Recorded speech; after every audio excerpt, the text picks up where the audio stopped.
Love is a trait of all creatures on this earth. We all have a purpose and valuable worth.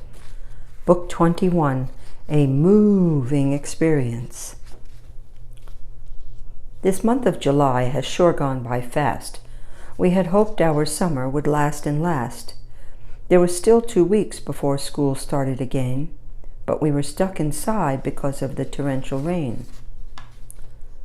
Kaylin said, "When has a little rain ever kept us down?" Wes replied, "A little? There are floods all around town."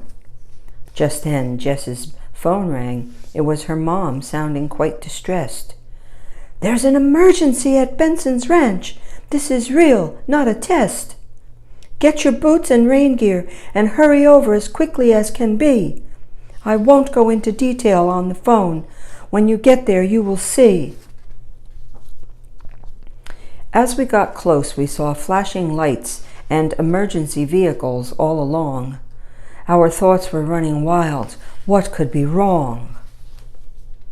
The area around the barn was blocked off with caution tape. Through the teeming down rain, we could make out Mr. Benson's shape. He was holding a rope attached to the harness of a cow, standing under a giant umbrella while wiping his brow. What we saw made our hearts skip a beat. A giant sinkhole from the barn all the way out to the street. Jess, who came from the east, didn't know what a sinkhole was.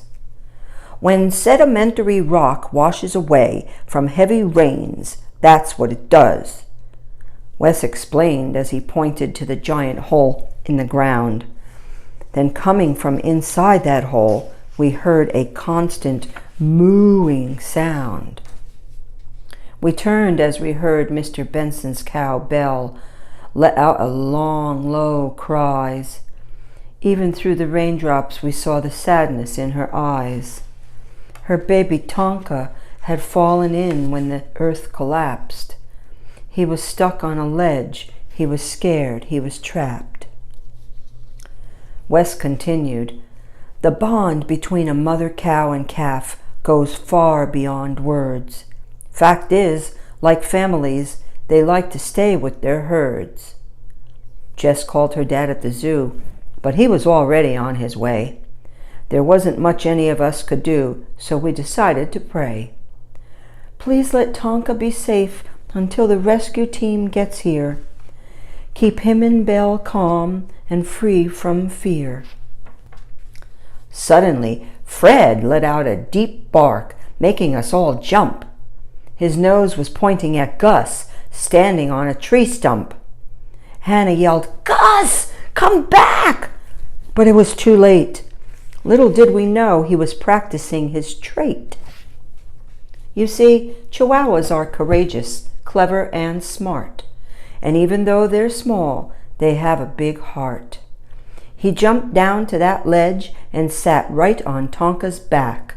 His tiny 3-pound size didn't even make more earth to crack. Tonka calmed right down as Gus licked him on his head. Gus kept good balance since he always practiced on Fred. Soon the rescue team arrived, not on land but in the air. A helicopter lowered a man in a basket to the waiting pair. He strapped them in securely, then signaled to the pilot they were ready. Then up, up, up the basket lifted, slow and steady. Within minutes, Belle and Tonka were reunited as we breathed a sigh of relief. The incidents of this morning are almost beyond belief. Then a voice behind us said, "Excuse me, I'm Ashton Drake. That was an incredible rescue.